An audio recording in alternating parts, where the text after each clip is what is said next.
बिस्मिल्लाहिर्रहमानिर्रहीम। इस रिकॉर्डिंग के अंदर हम अ, देखेंगे जो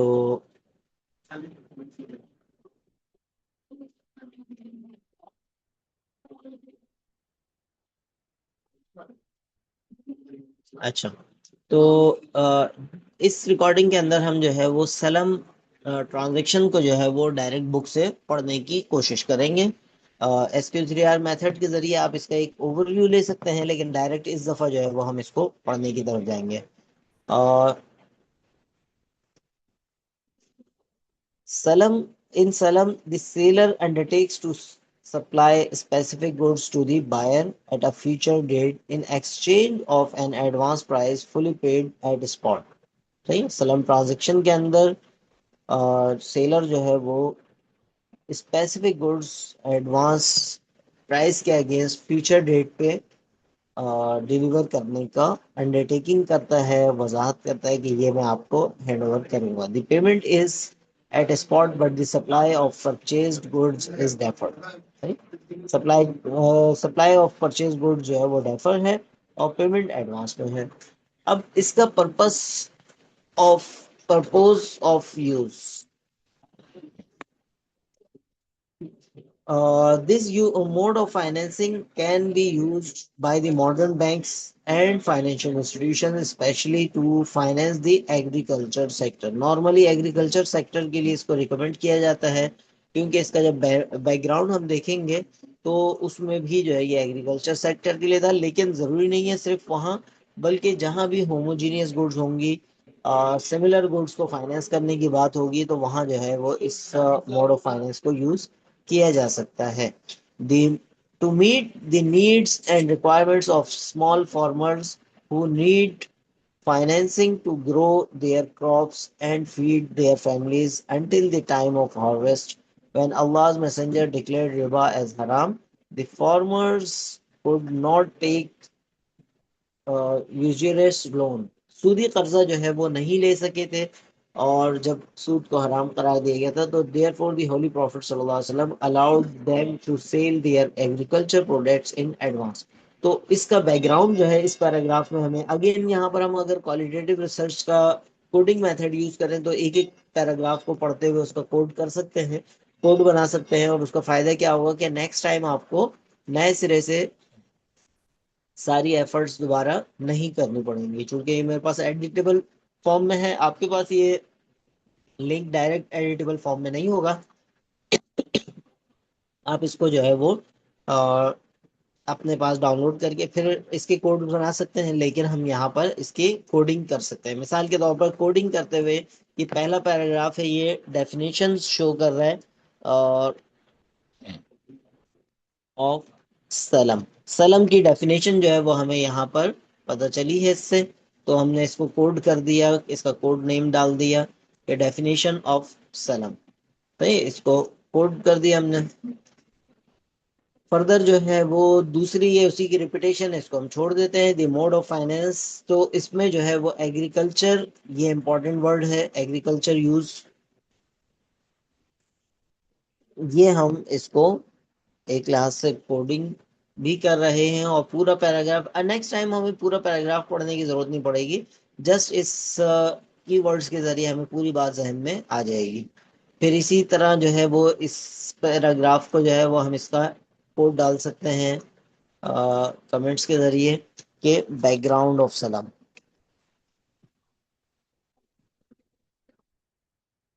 सलम का बैकग्राउंड जो है वो क्या था, ये जो है यहाँ पर आ गया कि जब सूदी ट्रांजेक्शन्स डिसअलाउड हुई, तो उसके बाद जो है वो फॉर्मर्स अल्लाह के रसूल सल्लल्लाहु अलैहि वसल्लम के पास आए कि हम किस तरह इसको पढ़ें, किस तरह जो है ये अपने मामला चलाएं। तो उस वक्त जो अल्लाह के रसूल सल्लल्लाहु अलैहि वसल्लम ने उनको अलाउ किया। To meet the need of traders for import and export business under सलम, it is allowed to sell the goods in advance so that after receiving cash price they can easily undertake the aforesaid business. सही है। तो अब इसमें advance receiving जो है basically import export में भी जो है इसका इस्तेमाल हो सकता है। इस इस पैराग्राफ को हम कोड कर सकते हैं। How to use in import and export.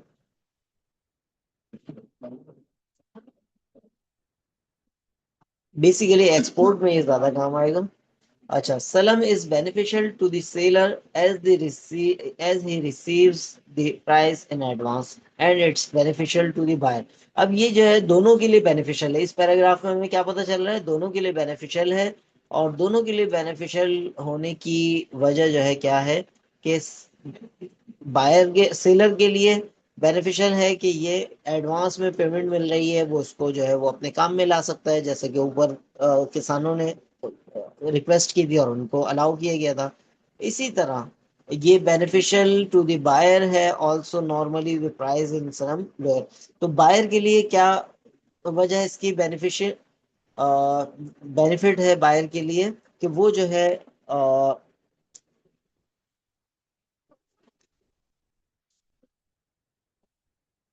सही, ये बेनिफिट बायर के लिए.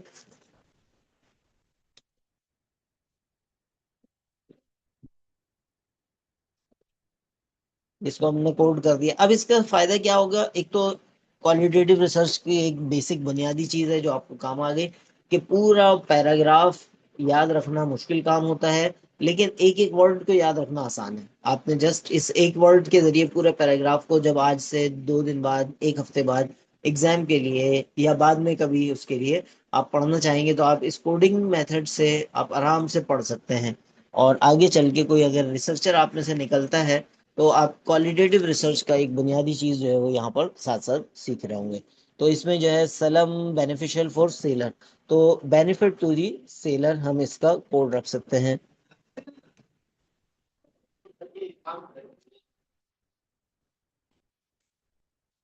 सही है. तो एक आइडिया आपको हो गया कि किस तरह जो है हम इसको कोडिंग कर सकते हैं ताकि हर दफा जो है हमें लंबा चौड़ा सारा पैराग्राफ दोबारा ना पढ़ना पड़े. सही. ये कुछ कोडिंग हमारे सामने आ गए.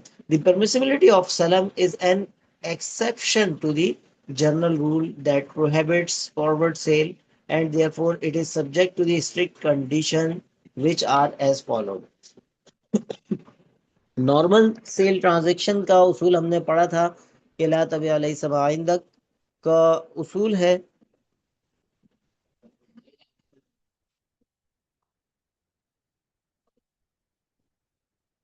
ला तबीअ लैस बाइंदक का उसूल है और इस उसूल के तहत जो है वो सलम को अलाउ किया, सलम को एक्सेप्शनल केस के तौर पर. इसी तरह आगे नेक्स्ट में चैप्टर नंबर 15 के अंदर इस्तिस्ना है, उन दोनों ट्रांजैक्शंस को एक्सेप्शनल रूल के तौर पर अलाउ किया गया है. और वो रूल्स जो है उसके बाद अंडर द स्ट्रिक्ट कंडीशन, क्योंकि नॉर्मल सेल के अंदर तो आपके पास सामने चीज होती है, आप उसको देख सकते हैं, आप उसके इसको जो है विजिट कर सकते हैं, उसका मुआयना कर सकते हैं, कोई चीज पसंद आई नहीं आई वो देख सकते हैं. यहाँ पर चूंकि वो चीज़ आपको फ्यूचर में डिलीवर होगी तो ये बहुत ज़्यादा क्रिटिकल मामला है, इसमें गरर कसीर भी हो सकता है और डिस्प्यूट्स की तरफ जा सकता है. तो उसको कवर करने के लिए, उसको डील करने के लिए जो है वो स्ट्रिक्ट कंडीशंस लेकर आ गए. कंडीशंस ऑफ सलम ऑटोमेटिक यहाँ पर हेडिंग है और हेडिंग को आप कोड कह सकते हैं. तो कोडिंग जो है वो ऑलरेडी यहाँ पर हुई हुई है. अब लेकिन क्योंकि इसको इस कंडीशंस के अंदर 12 तकरीबन यहाँ पर वो हैं, तो हम इसको वन बाय वन इसको देख लेते हैं. It is necessary for the validity of salam that the buyer pays the price in full to the seller at the time of effecting the sale. In the because of full payment, it will be. अगर आप जो है वो sale transaction कर रहे हैं और उसमें आप पेमेंट भी एडवांस में नहीं देते और सब्जेक्ट मैटर तो एडवांस में है ही नहीं यहाँ पर, तो ये फिर जो है क्या हो जाएगा, बयउल काली बिलकाली कहलाता है शरई इस्तिलाह में, कि जिसमें डेट को डेट के जरिए यानी उधार को उधार के जरिए खरीद फरोख्त की जा रही है, जो डिसअलाउड है, which is expressly prohibited by profit सल्लल्लाहु अलैहि वसल्लम. Moreover, the basic wisdom to allowing salam is to fulfill the instant need of the seller. If the full price is not paid in advance, the basic purpose of salam will not be achieved. तो ये basically हमें detail में बताया कि full price advance जो है इसको अगर हम कोड करना चाहें वन बाय वन, तो full payment payment in advance उसकी तफसीलात बता दी. कि उसके पीछे विजडम क्या है, कि जाहिर सी बात है आप सलम ट्रांजेक्शन जब कर रहे होते हैं, जब सेलर को जो है एडवांस पेमेंट चाहिए होती है, अगर दोनों चीजें डेफर्ड करेंगे तो एक तो बैउल काली बिल काली आएगा, यानी डेफर्ड चीज डेफर्ड पेमेंट के थ्रू बेची है जो अलाउ नहीं है। और इसी तरह दूसरी चीज जो है वो हमारे पास फुल पेमेंट इन एडवांस होगा, यानी जो सेलर की नीड है वो फुलफिल नहीं हो पाएगी, तो इसकी जो इसको अलाउ करने की रीजन थी वो रीजन जो है बरकरार नहीं रह पाएगी। इसी तरह only those goods can be sold through salam contract in which the quantity and quality can be exactly specified. For example, precious stone cannot be sold on the basis of salam because each stone differ in quality, size, weight, and their exact specifications is not possible. तो ये तो अब ये जो है इसको code हम कर सकते हैं कि सब्जेक्ट मैटर जो है वो क्या होना चाहिए, subject matter should be, subject matter जो है वो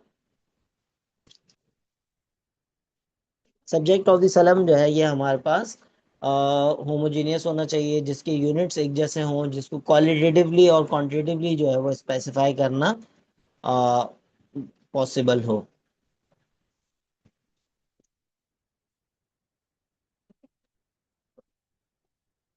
जी, एग्रीकल्चर गुड्स भी हो सकती हैं, और बाकी जो है वो एक और इसका तरीक़ेकार है कि होमोजीनियस गुड्स अगर एग्रीकल्चर ना भी हो तब भी उसको अलाउ कर सकते हैं। मिसाल के तौर पर शुगर यानी चीनी का जो है वो सलम ट्रांजैक्शन हो सकती है, क्योंकि नॉर्मली चीनी के यूनिट्स एक जैसे होते हैं, 1 किलो चीनी ये वाली और वो वाली तकरीबन सिमिलर होती है, तो उसको आप कह सकते हैं। उसमें भी मोटा दाना बारीक दाना वगैरह होता है, लेकिन आप उसको क्वांटिटेटिवली या क्वालिटेटिवली एग्जैक्टली स्पेसिफाई कर सकते हैं, जो कि नॉर्मली डिस्प्यूट से बचत हो जाएगी। सही है, लेकिन जैसे ही इन्होंने कीमती पत्थरों की एग्जांपल दी, वो जो है वो करना सही नहीं होगा। सर मीट मीट का अच्छा, एग्जाम्पल इसमें फिट हो सकती है? इसमें पॉइंट नंबर 3 की तरफ बात आ रही है। सलम can not be effected on a particular commodity or for a product of particular field or form, supply of wheat of a particular field of or the fruit of particular tree, since there is possibility that the crop may get destroyed before delivery, and given such possibility the delivery remain uncertain. अच्छा, ये बहुत अच्छा point है, इसको जो है वो हम इसको नाम देते हैं, कोड करते हैं, जनरलिटी ऑफ सोर्स। अच्छा देखिए, इसमें बज़ाहिर ये थोड़ी सी कॉन्ट्राडिक्ट बात लग रही होगी, लेकिन इसको समझेंगे तो इंशाल्लाह बहुत अच्छा समझ में आ जाएगा कि सलम ट्रांजैक्शन जो है वो अलाउ की गई इस बिहाफ पे कि किसान की ज़रूरत पूरी हो, और जाहिर सी बात है किसान प्लान क्या करेगा कि मैं अपने खेत से अपने बाग से ये फ्रूट इसको हैंड ओवर करूंगा, लेकिन इस चीज को कॉन्ट्रैक्ट का पार्ट नहीं बना सकते। कॉन्ट्रैक्ट का पार्ट नहीं बना सकते इसलिए कि खुदा न खास्ता अगर उस फॉर्म में से, उस खेत में से, उस बाग में से, उस दरख्त में से फल नहीं आया, तो फिर ये चीज डिस्प्यूट का बाइस बनेगी। उस सूरत में भले वो प्लानिंग करते वक्त अपने जहन में सोच रहा है कि मैं इसको अपने खेत से, अपने बाग से, अपनी फसल से जो है इसको ये सामान दूंगा, लेकिन उसको कॉन्ट्रैक्ट का पार्ट नहीं बना सकते। कॉन्ट्रैक्ट में उसको जनरलिटी ऑफ सोर्स रखना है कि भाई गंदुम का सौदा हो रहा है, अब गंदुम वो इस खेत की हो या किसी और खेत की हो, हाँ वो इस क्वालिटी की होनी चाहिए। चावल का सौदा हो रहा है तो बासमती चावल होना चाहिए और इस क्वालिटी का होना चाहिए, हाँ इस खेत का हो या किसी और खेत का हो। प्लानिंग करते वक्त वो सोच सकता है कि मैं अपने खेत का सामान दूंगा, लेकिन एट द टाइम ऑफ जो है वो डिलीवरी वो इसको कॉन्ट्रैक्ट का पार्ट नहीं बना सकता। अच्छा, so only the product can be specified, बिल्कुल ऐसे ही है। प्रोडक्ट जो है वो स्पेसिफाई किया जाना चाहिए, वो तो लाजमी है, कंपलसरी है। फॉर्म या सोर्स जो है वो स्पेसिफाई नहीं किया जाएगा कॉन्ट्रैक्ट के अंदर, अगरचे प्लानिंग कर रहा होगा वो अपने तौर पर वन साइडेडली, वो कोई मसला नहीं है। अच्छा, all details in respect to quality of goods sold must be explicitly specified, leaving no ambiguity which में लीड टू डिस्प्यूट। अगेन ये सब्जेक्ट मैटर के ही हवाले से एक बयान पॉइंट नंबर 2 को ही कंटिन्यू कर रहा है। ये भी सब्जेक्ट मैटर था, लेकिन ये जनरेटिव ऑफ सोर्स था, और अगेन इसमें इन्होंने यहाँ इसको मजीद क्लियर कर लिया कि कोई डिस्प्यूट का गुंजाइश भी बाकी ना रहे। इसी तरह it is necessary that the quantity of the commodity is agreed. अच्छा, चूंकि टाइम जो है वो कंप्लीट हो चुका, तो जो लेफ्ट करना चाहें वो कर लें, और बाकी जो है हम इसको जस्ट इन पॉइंट्स को कंक्लूड करते हैं। मेनली जो है वो ये हमारे कुछ उसूल और ज़ाब्ते हैं, सिंपल इंग्लिश में है, बहुत आसान से हैं। जस्ट इसको जो है वो आप कोशिश करें ओरिजिनल सोर्स से पढ़ने की।